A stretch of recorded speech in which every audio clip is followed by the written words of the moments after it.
According to the CBO, legalizing 2 million illegal immigrant dreamers will cost the government $26 billion over the next decade. Michael Cutler is a retired senior special agent with the Immigration and Naturalization Service, and he joins us now to break it all down for us. So that is a big number when you're talking about, what, $26 billion over the next decade. It's a huge price. And we're talking about chain migration. Mm-hmm. We're talking about people who came into the country illegally, and they say, well, they came as kids. We don't know that. Yeah.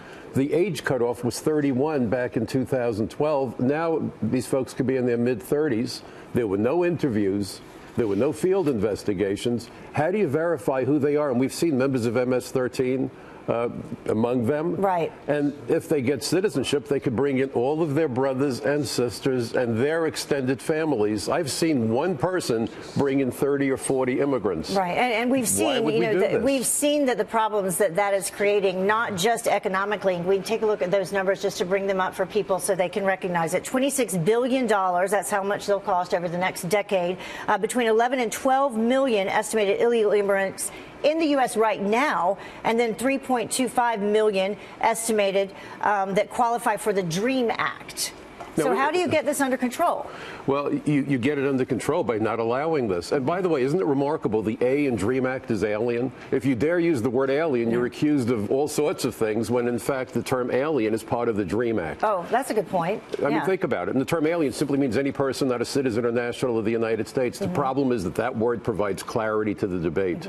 And that's something that the open borders anarchists are trying to avoid, is clarity and really having a discussion about the impact of immigration, legal and illegal. Look at the terrorist attacks. If you look at 9/11, I provided testimony to the 9/11 Commission.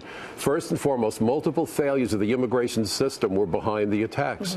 Immigration fraud, huge problem. So now we're talking about a population of millions of people who entered surreptitiously. They didn't enter undocumented. They entered without inspection. But when you're how talking do we know about who they are or when they got here? We don't know who they are. We don't know how they got here. Right. But when you're talking about that amount of people and the problem with immigration that has extended years and years and years and years and years, absolutely, how do you correct it quickly? Deterrence through enforcement, which is what the president is trying to do, and he's being attacked by both parties because this isn't a left-right issue, Heather. This is a right-wrong issue. Both sides of the political aisle have seen gains for themselves in open borders, the global agenda. This is the first president who's a populist as compared to the globalists who see in our borders not lines of defense, but impediments to their wealth. We finally have a president and an attorney general who understand that America's first and last line of defense are its borders. And by the way, it's not just the Mexican border. We've admitted terrorists through international airports. We've got a northern border. We've got 95,000 miles of coastline. But the bottom line is once you get past the border one way or the other, up until now, there have been no consequences. This president seems to want to change that dynamic. But he needs to get some help to do it. And it's important what you mentioned there in passing. Both sides of the aisle have benefited. Absolutely. So perhaps both sides don't necessarily want to help him as much as he needs to be helped to fix it. I certainly agree with you there. All right. Thank you so much. Thanks for having me. Appreciate it.